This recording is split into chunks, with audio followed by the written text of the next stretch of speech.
Tonight on Animal House, a starving dog tied up and abandoned. Very timid, very ribby. A family of kittens left to die in a rubbish heap. If the owners didn't want her, they could have given us a call. They didn't have to dump them. And a blast from the past. No, no, no! Shrek 2 rides again.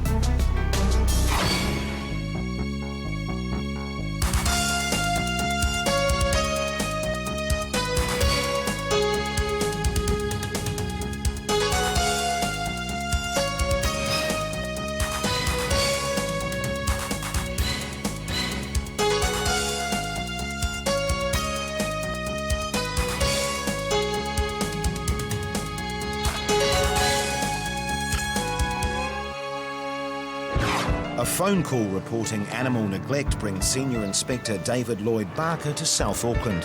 Apparently there's a dog at the premises that's been here for the past 3 days. The tenants or the previous owners have moved out. So we're going to go see if there's any evidence of occupation. If we can't, then we'll probably take the dog with us. The house is empty, but it's a different story out the back. A thin brindle pup is chained to a stake in a silverbeet patch. Hello. Well, you're a bit skinny, aren't you?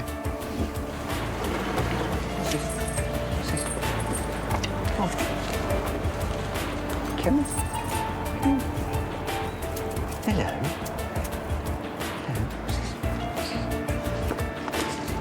See how hungry it is? Very timid.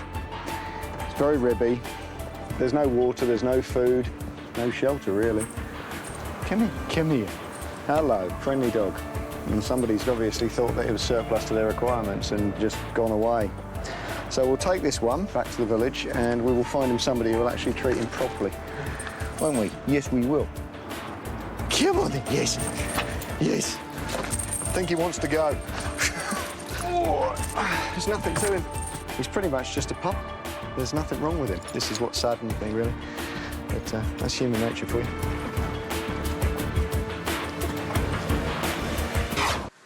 On Mount Richmond, the SPCA are on a return visit to meet up with an old acquaintance.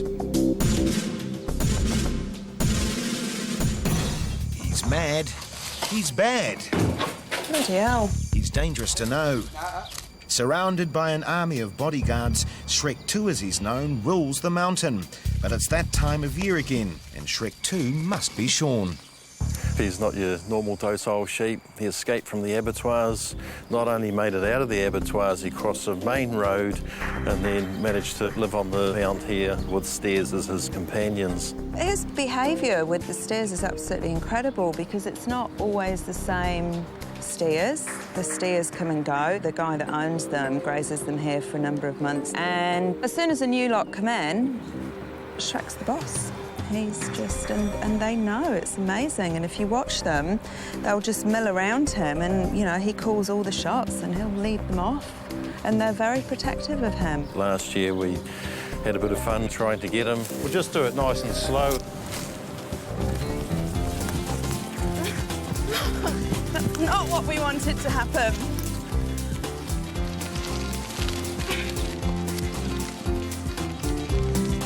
After probably an hour or two of running around this domain, absolutely exhausted in the boiling hot sunshine, Kevin managed to rugby tackle him to the ground.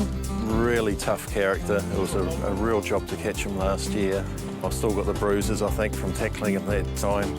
And I didn't receive any calls from Graham Henry at all, so I'll have to stay as the SPCA inspector. The SPCA are now Shrek 2's custodians, but they're not the only ones taking an interest in his welfare. He's got a little bit of a fan club, the sheep here. We've got the ladies at the bowling club keeping an eye on him and lots of different people, so we'll get him shorn and hopefully today's going to go a little smoother, but you never know with Shrek. He's a pretty feisty sort of a character. Last year, Shrek was shorn at the SPCA, but he was so aggressive he was a danger to himself. Bloody hell. So how will the team handle it this year? We've got a better plan this time. We've brought the shearer here. We have a dog, and there's going to be about 5 of us. Hopefully, it should all work out fine. Back at base, a battle-scarred pig dog has turned up. This dog was found by a member of public on Scenic Drive, and he was taken to the after-hours clinic, and we collected him from there today and brought him here. He's got lots of bite wounds, and I don't know if they're from another dog or from a pig. I mean, he's got a big pig hunting collar on. They wear these to protect their throat from boars. He's pretty dirty, and we need to get the vet to have a look at the wounds, but he's walking on all four legs. It might just be some nasty puncture wounds. The SPCA will put his details on their Lost and Found website. They'll also contact the Pig Hunters Association to see if they know the owner. Meanwhile, SPCA driver Sarah Ma is checking out a report of a cat and kittens abandoned in a pile of inorganic rubbish. G'day. Whereabouts are these cats? Outside, there's the mother. Okay, so you've gotten them out of the rubbish? Thank you. So here we have Mummy and 6 kittens. They are quite young though. She does have a collar on and she's in really good body condition. Someone's obviously looked after her well. It's really unfortunate that once people's pets have babies, they think, oh gosh, I don't know what to do with them now, so I just dump them, which is not good enough. If the owners didn't want her, they could have given us a call and we could find them nice homes. If the family is healthy, they'll be sent out to foster until the kittens are old enough to be weaned and put up for adoption. Coming up, drama on the racetrack. Oh, gee, got scared by those ducklings, I would say. And Shrek 2 gets up to his old tricks. We need people positioned a little bit better, really. Yeah. On Mount Richmond, a posse of people are planning to catch the outlaw sheep Shrek 2 for his annual shearing.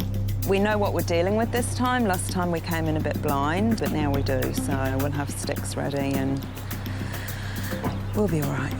Famous last words. There's some danger involved, given that the sheep is protected by his own personal herd of steers. Really, most of the stock will have to get rounded up at the same time. This one here is quite aggressive. If those steers are charging, I'm a pretty good runner. I'll be gone. Don't let them go that way. Too late, Shrek's off and running, his gang of bully boys hot on his heels. The renegade sheep has outsmarted the inspectors again. We need people positioned a little bit better, really. Yeah.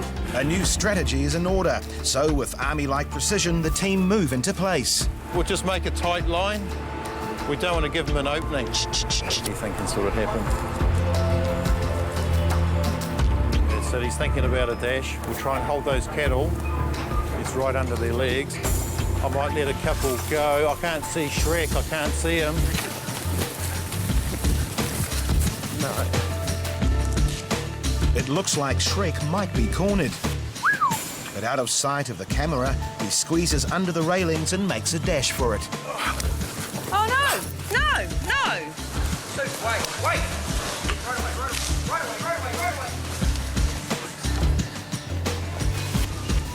I got him.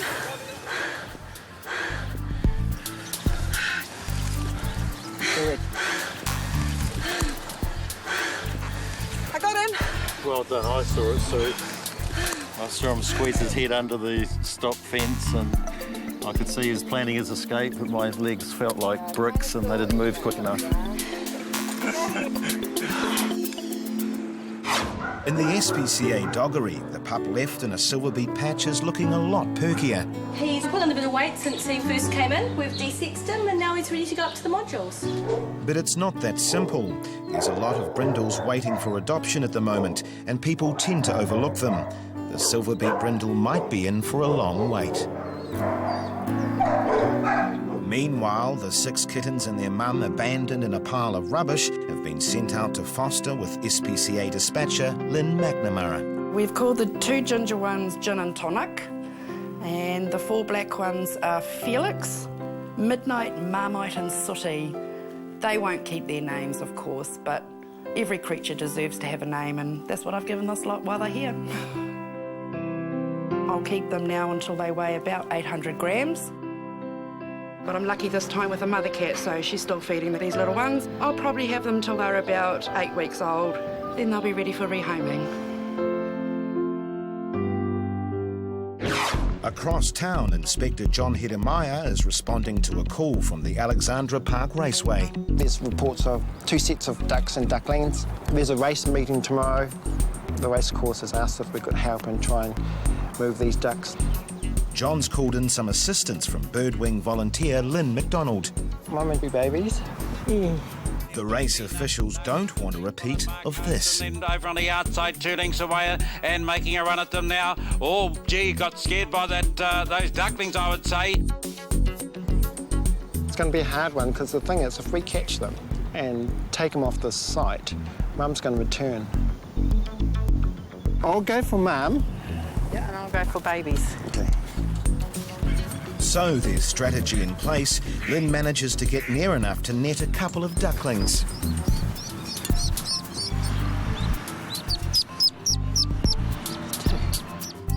But the mother duck's another story. Did you see the display she did with her broken wing? Yeah. She was taking her away from her babies. The decoy. Yeah. We haven't got much hope of catching her at all. Yeah, exactly. Mother can fly off, babies can't, so we're taking the babies. One family sorted, one to go. Okay, just hold it.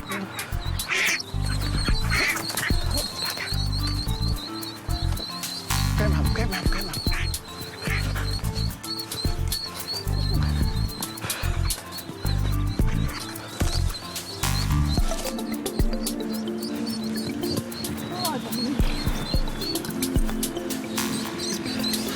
That was a good one. Yeah. Makes you feel a lot better if the mother's with the babies. She probably won't like being in captivity while they're growing up, but then it's a short while and she's back out there again. It's all right, Mum. I'm not going to put her in with them because she'll squash them. Yep, no, that's fine. The chicks and Mum will be cared for by Lynn until they're old enough to be released into a safer environment. Back at base, vet Jeff Talbot is taking a closer look at the pig dog's wounds. Ouch, looks a bit sore. It's got nasty bite wounds or rips. They're right through the skin and into the muscle layer underneath, and there's some soft tissue swelling. And just down below here around the elbow, there's a bit of infection. It's oozing, so it'll probably need to be clipped up and cleaned down there just to prevent any joint infection. But it's actually impossible to know whether it's a pig bite or a dog bite. It'd be pretty painful, but he's quite a tough dog. He's done this before. Yeah, these types of dogs, we'd often be able to stitch them up with just a little bit of local anaesthetic. Just a lot tougher than us. The pig dog doesn't look so staunch when introduced to the doggy wash. Good boy. He's probably never had a bath before. Look at all his war wounds. Scars. Many days of dirt and dust go down the plug hole. White dog. With brown spots. The transformation of the pig dog coincides with a call to hospital reception. Lost and found, Diane speaking. We have. He was taken to the after hours and then he was brought through to us. Yeah, it looks like it's mainly bite wounds, but he's had a bath and he's looking good and he's quite happy at the moment. You need to come in here to ID him. See you soon. Bye.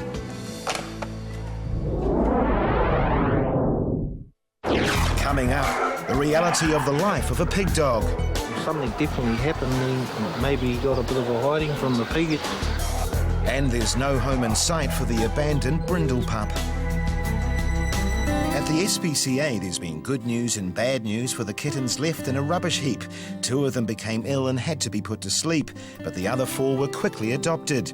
As was their mum. Within a day of returning to the SPCA from foster, the Conahan family snapped her up.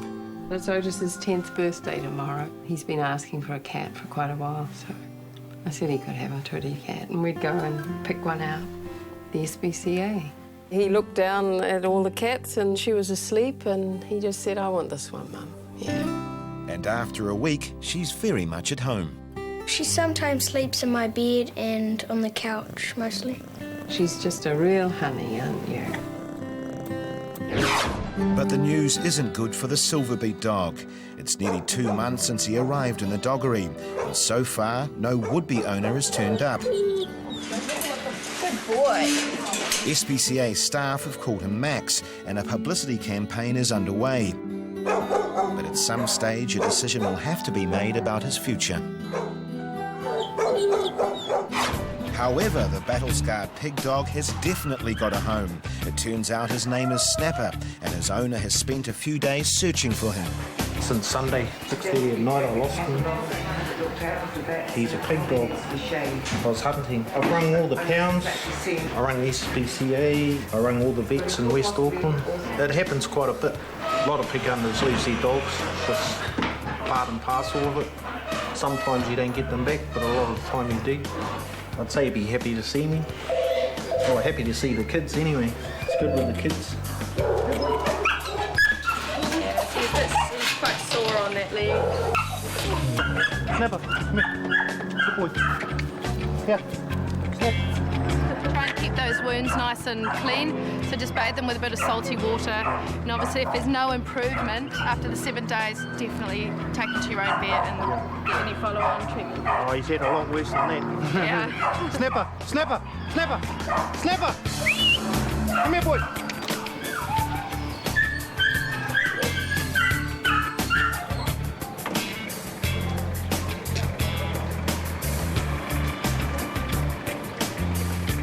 Take him home and probably a couple of weeks and he'll be back into it again. Yeah, it's quite unusual for him not to come back to me, you know. It's, something definitely happened. Maybe he got a bit of a hiding from the pig and took off the wrong way, and yeah, but usually backtracks right back to me, you know.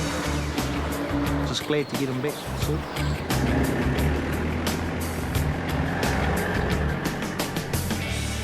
And the cute little ducklings rescued from a racetrack. Oh, gee, got scared by those ducklings, I would say. They've more than doubled in size and are about to go to their new home. Right. One more to go. But before they go, birdwing volunteer Brian Thomas will help Lynn clip the wings of the mother duck. Is that 3? That's 3. Good one. We're clipping her wings because she's going up onto a pond, and we don't want her going back to Alexandra Park and leaving her babies behind. We're hoping she'll settle and be happy there and keep that as her new home, so that next year we don't have a repeat of breeding on the racecourse. The duck's new home is at Dairy Flat, where birdwing volunteer Linda Costa has the ideal environment. Tip it up on its side and they'll probably want to grab on.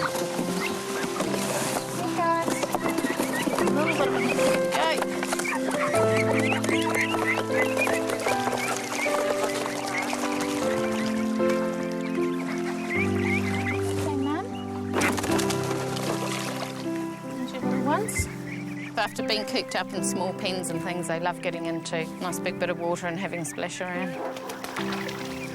They're very happy.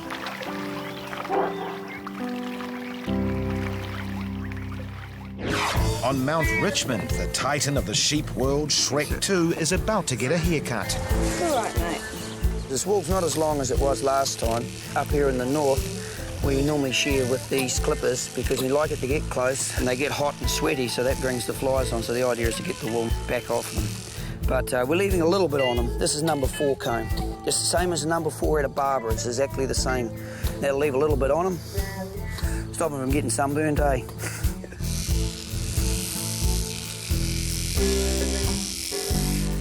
Look at that wool.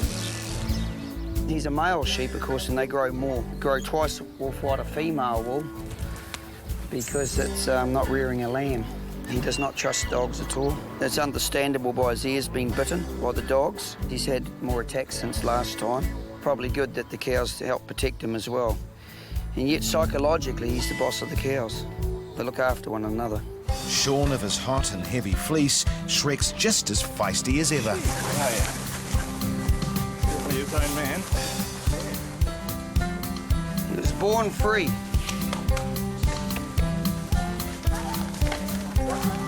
How many you want him going? Yep, let him go. So gorgeous. He's leading them off again. Off they go. He's avoided capture for all these years, and so many people have tried. That is not normal behaviour for sheep. That's better than escape from Alcatraz. You reckon? So Shrek 2 can relax with his mates until next year.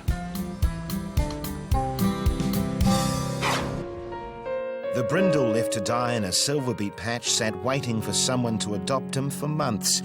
But finally, after some publicity, Max found a place he could call home. We saw his photo in the paper, and we'd lost a dog 4 months previous. We weren't going to have another dog, but when his photo came in the second time, my husband said he wanted another dog, so we went out and saw Max. He looked at me with his eyes and I couldn't resist him. Well, you could hardly leave him, could you? No one wanted him. He just seemed to click. I don't know what it was. And he just walked into our lives as if he'd been there all the time. Max rules the house, but he is cowardly custard anyhow. If a dog barks on the TV screen, he immediately runs to my husband and cries. So he's not what you'd call your bravest dog, is he? But he is lovely. He's just Max.